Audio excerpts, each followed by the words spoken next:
Welcome to the Baboom Baboom podcast, your go-to source for expert tips on car stereo installation, vehicle wiring, and all things wiring related. Whether you're a seasoned pro or just getting started, we've got the advice to help you power up your ride. Get ready to crank up the volume on your knowledge and make your next wiring project a success. So today we're going deep into the world of car speaker wire management. We've got a fantastic article from Baboom Baboom, those car audio wizards, as our guide. And, I'm thinking about my own car right now, and I'm realizing I have no idea what's going on back there behind those panels. It's probably a total rat's nest. Well, that's not uncommon. Many people just kind of stuff those wires wherever they fit, which can lead to all sorts of problems. Right. Not just messy aesthetics, but actual sound degradation. Okay, so let's break this down. If we're thinking of this like building a house, the wires are like the foundation, right? We need to make sure they're solid and properly laid out. That's a great analogy. Yeah. A poorly managed foundation can lead to a shaky structure, and the same applies to your car audio wiring. Tangled wires, improper routing, and loose connections can all introduce resistance into the system. So it's not just about the wires themselves, it's about the entire pathway those signals are traveling through. Precisely. And here's where it gets really interesting. Remember Ohm's law from high school physics? I vaguely remember something about... It basically states that the current flowing through a conductor is directly proportional to the voltage and inversely proportional to the resistance. Okay. In simpler terms, the more resistance in your wiring, the weaker the signal that reaches your speakers. Okay, so that tangled mess behind my panels isn't just an eyesore, it's actually creating resistance and weakening the signal. Exactly. And that translates into a loss of clarity, detail, and even volume in your music. It's like trying to have a conversation in a noisy room. Your message gets muddled. So first step is to untangle that mess and make sure those wires have a clear, direct path, right? Sort of like creating those nice, wide highways for the signal to travel on. That's the idea. Yeah. But before you even start untangling, you need to plan your route carefully. This is where many people go wrong. They just start running wires haphazardly without thinking about the bigger picture. So planning is like drawing up the blueprints before you start building, right? We need to map out where those wires are going to go. Exactly. Think of it as laying out the infrastructure for your audio system. You need to consider the most direct route from your head unit or amplifier to each speaker, minimizing the length of wire needed. Okay, so short and direct is the name of the game, but wouldn't thicker wire also add unnecessary weight and bulk? There's got to be a balance, right? You're right. You don't want to go overboard with unnecessarily thick wire. But choosing the right gauge is crucial.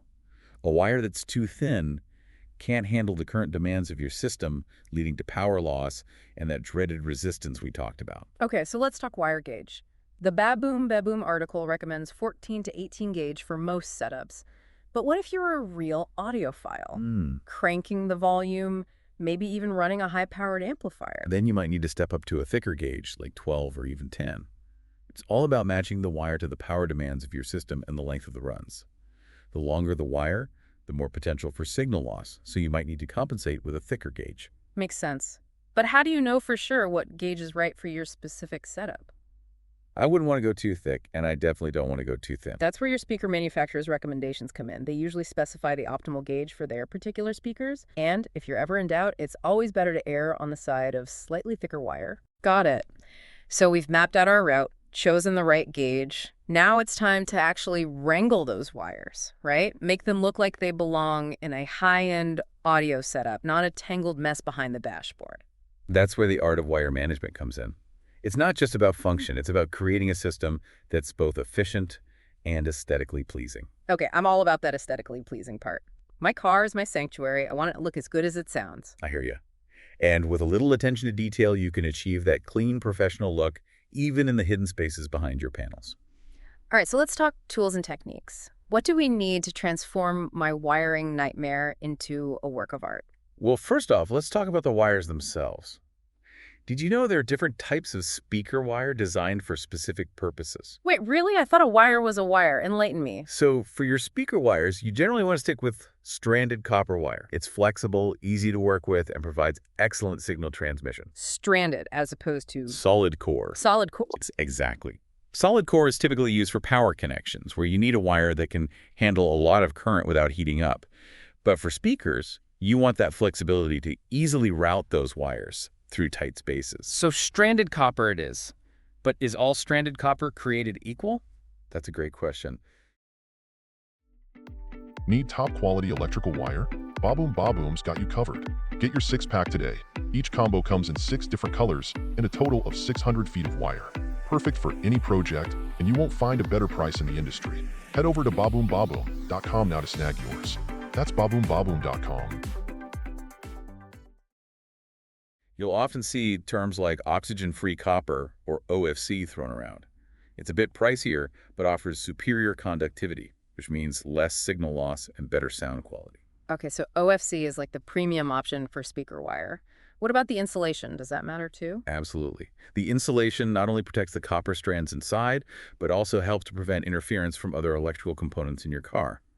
Look for wire with durable insulation that can withstand the heat and potential abrasion it might encounter under your car's dash or behind panels. So we're looking for stranded OFC wire with durable insulation. Yeah. Got it. What about the actual routing process? Any tips for making those wires disappear like a magician? One technique is to use existing channels within your car's frame or body panels. Often there are hidden pathways designed for running wires or cables, and you can utilize those to keep your speaker wires completely out of sight. So it's like a secret network of tunnels just waiting to be discovered. Precisely. A little exploration can go a long way. And while you're exploring, keep an eye out for opportunities to run wires behind trim panels or moldings. Gently pry them loose, tuck your wires behind, and snap the panels back into place. Genius. It's all about working with the car's design, not against it. Yeah. Now, I've heard some audiophiles talk about using a technique called star grounding. What's that all about? Star grounding is a technique where you connect all the ground wires from your component amplifier head unit speakers to a single point on the chassis. This helps to eliminate ground loops, which can introduce noise and interference into your system. So it's like creating a central hub for all those ground connections, ensuring a clean and consistent ground throughout the system. Exactly. And speaking of connections, let's talk about connectors. Don't just twist wires together and wrap them in electrical tape. Oh. Use connectors that are specifically designed for car audio applications like spade butt or ring connectors, depending on the connection point. Makes sense. But doesn't crimping those connectors properly require special tools? You'll need a good crimping tool. Yes, but it's a worthwhile investment. A poorly crimped connector can lead to a weak connection, increased resistance, and potentially even a fire hazard. Okay, crimping tools added to my shopping list, so we've got our wires routed, our connectors crimped, everything's looking nice and neat. But before we button everything up, what about securing those wires? Ah, yes, securing those wires is crucial, especially in a high vibration environment like a car. You don't want those wires rattling around or rubbing against other surfaces. Cable ties, zip ties, and adhesive clips are your best friends here. I've got a whole drawer full of zip ties, but I have to admit, I've been guilty of over-tightening them in the past. Is that bad? You want to make sure those zip ties are snug, but not so tight that they damage the wire's insulation. And be mindful of where you're placing those ties. You don't want to create pinch points or stress points on the wires. Okay, so gentle but firm with the zip ties. What about adhesive clips? Where do those come in handy? Adhesive clips are great for securing wires under the carpet or along panels where you don't want to drill holes. Just make sure the surface is clean and dry before applying them. Got it. Secure, but don't suffocate those wires. Now, I've seen some setups where people use loom or sleeving to bundle their wires together. Yeah. Is that just for aesthetics, or is there a functional benefit to that? Loom and sleeving serve a dual purpose. They not only bundle those wires together for a clean and organized look, but they also provide an extra layer of protection against abrasion and heat. So it's like giving those wires their own little suit of armor. Exactly. And you can even get creative with different colors or patterns to personalize your setup and make it easier to identify different wire groups. Okay, I'm loving all these tips and tricks. But before we get too carried away with the aesthetics, we need to make sure everything actually works right. You're absolutely right. Testing is crucial. It's like proofreading an important email before you hit send. You don't want any surprises after you've put all this effort into wiring everything up. Okay, so I'm listening intently. What if I hear something off? Where do I even start troubleshooting? Well, the first thing to check is your connections. Make sure all your connectors are properly seated and crimped, and double check that you haven't accidentally swapped any positive and negative leads. Right, polarity is key. A misplaced positive or negative can really mess things up. What if the connections all look good, but I'm still hearing noise or distortion? Then you might have what's called a ground loop. A ground loop. This happens when there's a difference in electrical potential between different grounding points in your system. Remember that star grounding technique we talked about? Uh-huh. That can help to eliminate ground loops? So that's why start grounding is so important. Mhm. It's like creating a common ground literally for all those components. What if I've checked everything? My connections are solid, my grounding is good, but I'm still not getting that crystal clear sound I'm after. Then it might be time to take a closer look at the quality of your components, especially your head unit and amplifier. Sometimes the weak link in the chain isn't the wiring, but the source of the signal itself. Makes sense. It's like trying to bake a cake with subpar ingredients. You can follow the recipe perfectly, but the end result might still be a bit lackluster.